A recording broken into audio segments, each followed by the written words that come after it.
Dennis Porter, how you doing? I'm fine, Good bro. to have you with us Soulja today. Q, good to see Appreciate you, you man. coming out, my brother. Yeah, no problem. No problem. Prodigal Sons and Daughters was founded in the year 1989. Okay. What's unusual probably about Prodigal Sons and Daughters is that it was founded in the New Jersey prison system. So now here you got prisoners who are sitting down that year and they're kind of looking at the system. And if you're not familiar with it, in 1980, the sentencing laws changed in the country, Right. and the attitude of get tough on crime followed that. And things, what they call like the mandatory minimums came in, which means that you were given a stipulation with your sentence. So you were no longer, it was no longer up to an institution to be flexible with a sentence. Now, a judge, whatever he stipulated, meant that you had to do a certain amount of time. As a result of that, the prisons went from a population that tripled over 35 years. And we were watching the influx of that change happen. And as that change began to occur, then we were sitting there and we're seeing this new generation come in. And what we're not seeing in this generation is any kind of identification with where they're going, or even any remorse for the most part about what they were doing, not just in terms of crime in general, but in terms of their community, in terms of what they were doing to it. Now, the question was whether or not this was a purely natural way of responding to what you're doing to your community, or is something deeper taking place. And when we began to look at what was also happening with this generation, is not only were they becoming disconnected culturally, they were, and in their rebelliousness, becoming disconnected academically. Right. So now you have this young man out here without a moral or cultural foundation, and on top of neither of those, academically, he's lost his interest in even learning.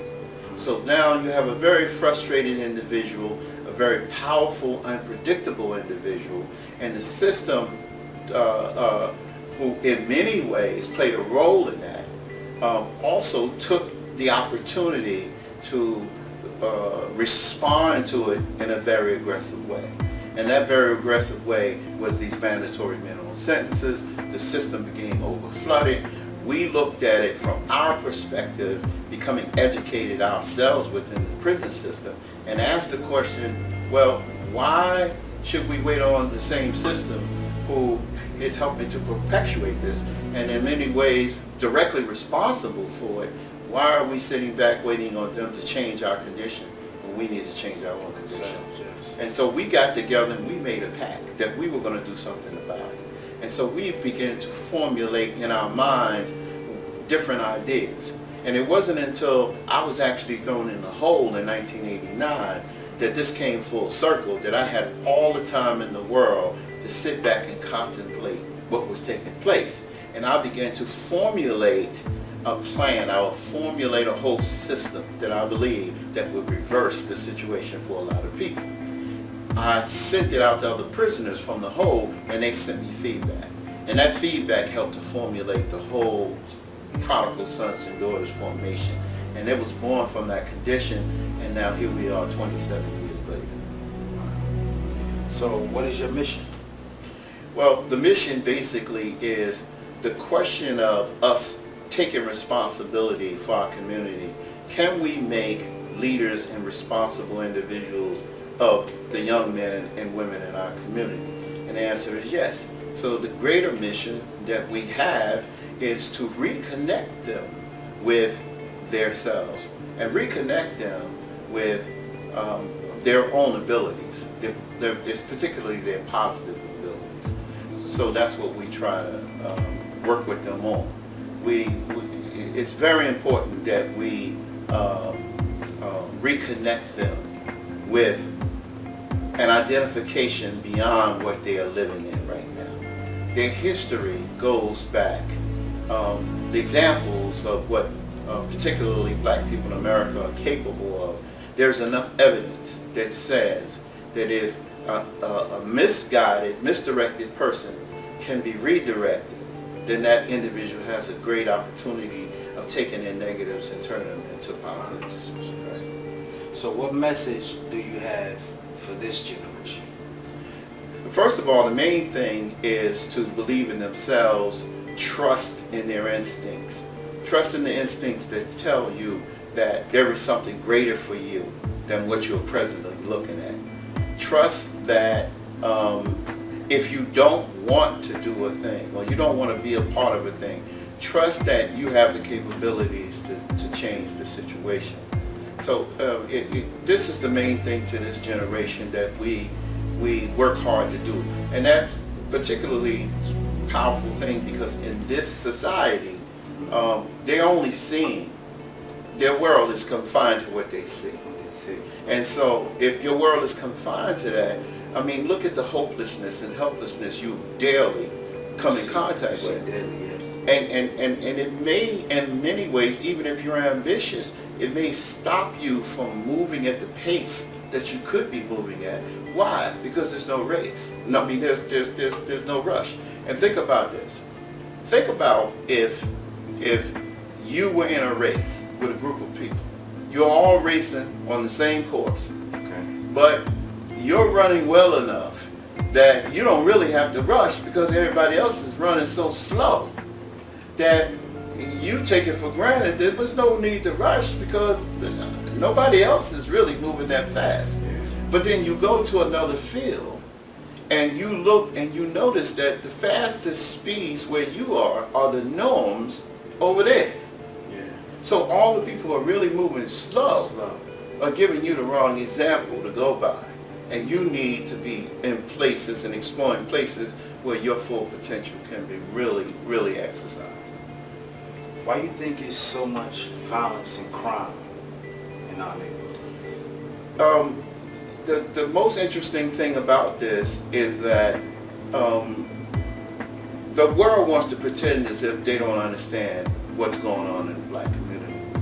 If the black community in and of itself, without interference, had made a decision that they were going to be a group of people who socially were disadvantaged and chose that, and we could genetically prove that black people are inferior, then that would be one thing. There would be no argument. It would be self-determination. Right. But we know in the black community they have never really been in control of their communities. We even know that there's evidence that they have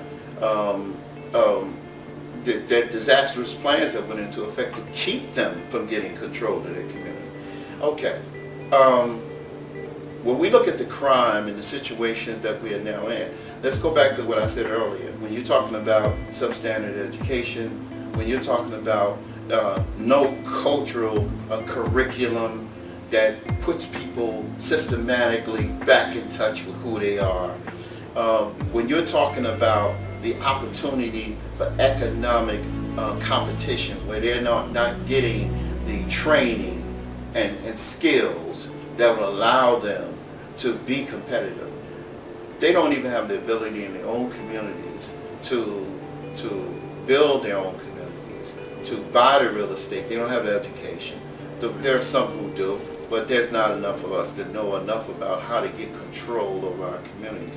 So the frustration is natural. I'm not saying that the violence is something that we ever should accept or the crime is something we ever should accept, but we shouldn't act like we can't trace, the potential origins of these things based on the things that we know that are going on. And inequality, racism, all types of things that's preventing us and have caused us to have low self-esteem and lose hope in our ability to emerge. So naturally, when you're suppressed that way, every time some crumbs are thrown into the cage, you naturally scramble and fight. Yeah. So what would you suggest we do with Newark, New Jersey?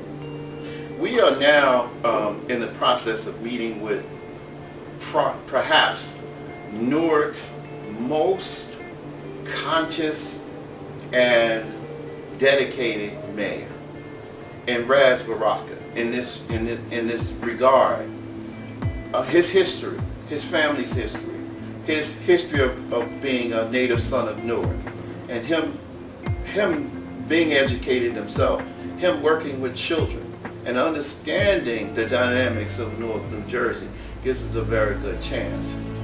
What has to be done with Newark, we think, is that you have to restore the morale, you have to restore the belief in the people. I think he has that ability to do that.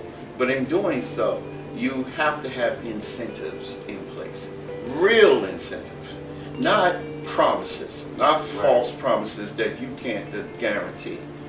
Those promises, for the most part, can be guaranteed through making the people a valuable part of the contribution. You make the people's input valuable. The more valuable the people feel to the input of their community, the more involved they want to be. Right. The more motivated, the more energy. And people are naturally creative, and this brain up here has the natural ability to solve problems. But if I'm being told that my contribution isn't important, then I never crank up the problem-solving skills because nobody even wants to hear them. So frustration sometimes is the fact that I'm looking at these situations and I know it could be better than this, but I don't see anybody else to the chance.